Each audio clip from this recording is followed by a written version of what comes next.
ሰላም ጤና ይስጥልን የተከበራችሁ አድማጮቻችን በዛሬው ፕሮግራማችን ላይ የምንመለከተው ስለ ፍትሐ ብሔር ስነ ስርዓት ቁጥር 358 ላይ የፌዴራል ሰበር ሰሚ ችሎት የሰጣቸው ውሳኔዎች ዳሰሳ ነው የምናደርገው። በባለፈው ሳምንት ክፍል 1 ፕሮግራማችን ላይ የፍትሐ ብሔር ስነ ስርዓት ቁጥር 358ን አንስተን በ358 መሰረት መቋሚያውን ማቅረብ የሚችለው ማን ነው?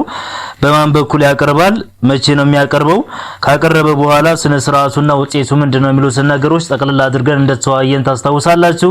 ለዛሬ ደግሞ የፌዴራል ሰበር ሰሚ ችሎት የወሰናቸው ውሳኔዎች ለመዳሰስ የቤት ስራ ይዘን እንደተለያየን ታስታውሳላችሁ። በዚሁ መሰረት የፌዴራል ሰበር ሰሚ ችሎት በፍትሐ ብሔር ስነ ስርዓት ቁጥር 358 ላይ የወሰናቸውን ውሳኔዎች ዛሬ የምንዳስስ ይሆናል ማለት ነው። ቀጥታ ወደ ዛሬው ፕሮግራማችን ከመግባታችን በፊት እስከዛሬ ድረስ ቻናላችንን ሰብስክራይብ ያላደረጋችሁ ካላችሁ ሰብስክራይብ በማድረግ እንድጀምሩ እየጋበዝኩኝ ቀጥታ ወደ ዛሬው ፕሮግራም ያሳልፋችኋለሁ። በፍትሐ ብሔር ስነ ስርዓት ቁጥር 358 ላይ የፌዴራል ሰበር ሰሚ ችሎት የወሰናቸው ውሳኔዎችን ነው የምንዳስሰው። አንደኛ በፍትሐ ብሔር ስነ ስርዓት ቁጥር 358 መሰረት መቋሚያ የሚቀርበው በባለፈው ሳምንትም እንደተነጋገርነው መብት የሚነካ ውሳኔ ሲኖር ብቻ ነው። ስለሆነ በዛሬው ላይ የምንመለከተው ምንድነው መብትን የሚነካ ውሳኔ ማለት ምን ማለት ነው? ሰበር ይሄን ጉዳይ እንዴት ተረዳው፣ እንዴት ወሰነው የሚለው ነገር ነው የምንመለከተው ማለት ነው። የመጀመሪያው ምንድነው ይህ ውሳኔ በበላይ ፍርድ ቤት ከተሻረ የመቋሚያ ምክንያት ሊሆን አይችልም። በመጀመሪያ ላይ ምን ብለናል?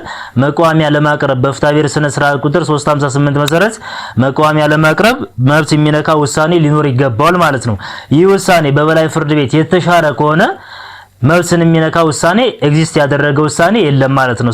ስለሆነ የውሳኔ በበላይ ፍርድ ቤት የተሻረ ከሆነ መብትን የሚነካ ውሳኔ ስለሌለ የመቋሚያ ምክንያት ሊሆን አይችልም ማለት ነው። መቼ ውሳኔው በበላይ ፍርድ ቤት የተሻረ እንደሆነ ማለት ነው። ይሄን የምናገኘው የፌዴራል ሰበር ሰሚ ችሎት የሰበር መዝገብ ቁጥር 14827 ቅጽ 23 ላይ ነው። ሁለተኛው ውሳኔ ደግሞ የፌዴራል ሰበር ሰሚ ችሎት መብትን የሚነካ ውሳኔ ሲኖር ብቻ ነው የሚለውን የወሰነበትን የተረጎመበትን ውሳኔ ስንመለከት ደግሞ ሁለት ተቃራኒ ወገኖች ከሳሽና ተከሳሽ በፍርድ ቤት ተካሰው ቀርበው ነገር ግን ጉዳያቸውን በስምምነት በፍርድ ቤት ከጨረሱ እና ይሄ በስምምነት የጨረሱት ጉዳይ መብቱን የሚነካው ከሆነ ምኑ ስምምነቱ መብቱን የሚነካው ከሆነ በፍትሐ ብሔር ስነ ስርዓት ቁጥር 358 መሰረት መቋሚያውን ማቅረብ ይችላል። ለምን መሰላችሁ? በፍርድ ቤት የጸደቀ ስምምነት እንደ ፍርድ ስለሚቆጠር በፍትሐ ብሔር ስነ ስርዓት ቁጥር 276 እና በፍትሐ ብሔር ስነ ስርዓት ቁጥር 277 ንዑስ አንቀጽ 1 መሰረት እንደ ፍርድ ስለሚቆጠር ይህ ሰው መብቱን የሚነካው ፍርድ ወይም ውሳኔ አለ ማለት ነው። ስለሆነ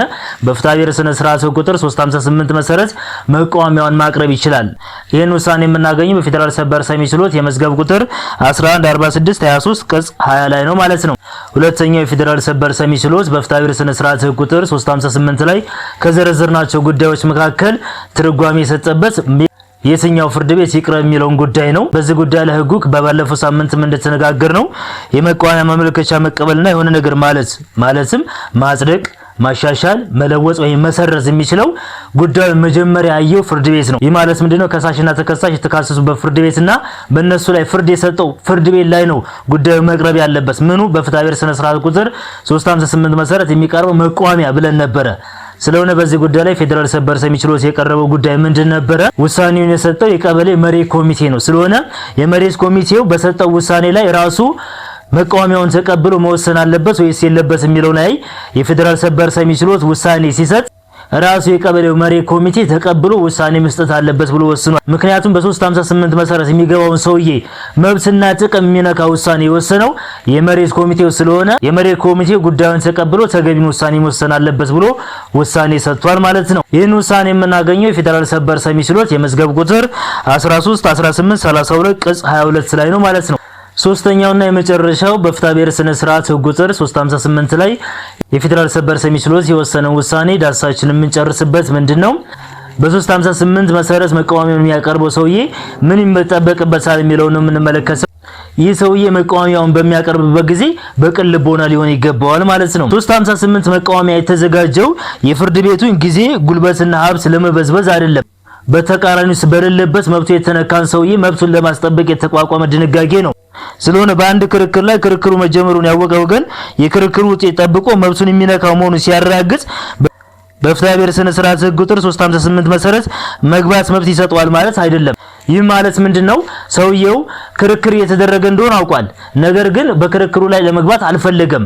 ምክንያቱም ውጤቱን እየጠበቀ ነው። ውጤቱን አየውና መብቱን የሚነካው እንደሆነ ካረጋገጠ በኋላ በ358 መሰረት ጣልቃ ቢገባ የሰውዬ አይችልም ማለት ነው። ይህንን ውሳኔ የምናገኘው የፌዴራል ሰበር ሰሚ ችሎት የሰበር መዝገብ ቁጥር 56794 ቅጽ 12 እና የፌዴራል ሰበር ሰሚ ችሎት የሰበር መዝገብ ቁጥር 93987 ቅጽ 16 ላይ ነው ማለት ነው። በጥቅሉ በዛሬው ፕሮግራማችን የፌዴራል ሰበር ሰሚ ችሎት በፍትሐብሔር ስነ ስርዓት ቁጥር 358 ላይ የወሰናቸውን ውሳኔዎች የዳሰስንበትን ፕሮግራማችንን በዚሁ ስንቋጭ እስከዛሬ ድረስ ቻናላችንን ሰብስክራይብ ያላደረጋችሁ ካላችሁ ሰብስክራይብ በማድረግ የሚጨመር የሚቀነስ ነገር ካለ ኮሜንት ሴክሽኑ ላይ በማስቀመጥ ለብዙዎች እንዲደርስ ደግሞ ላይክ እና ሼር በማድረግ ቤተሰቡን እያልኩ እየጋበዝኩኝ የዛሬውን ፕሮግራም በዚህ ቋጫለሁ። አመሰግናለሁ። ቻው።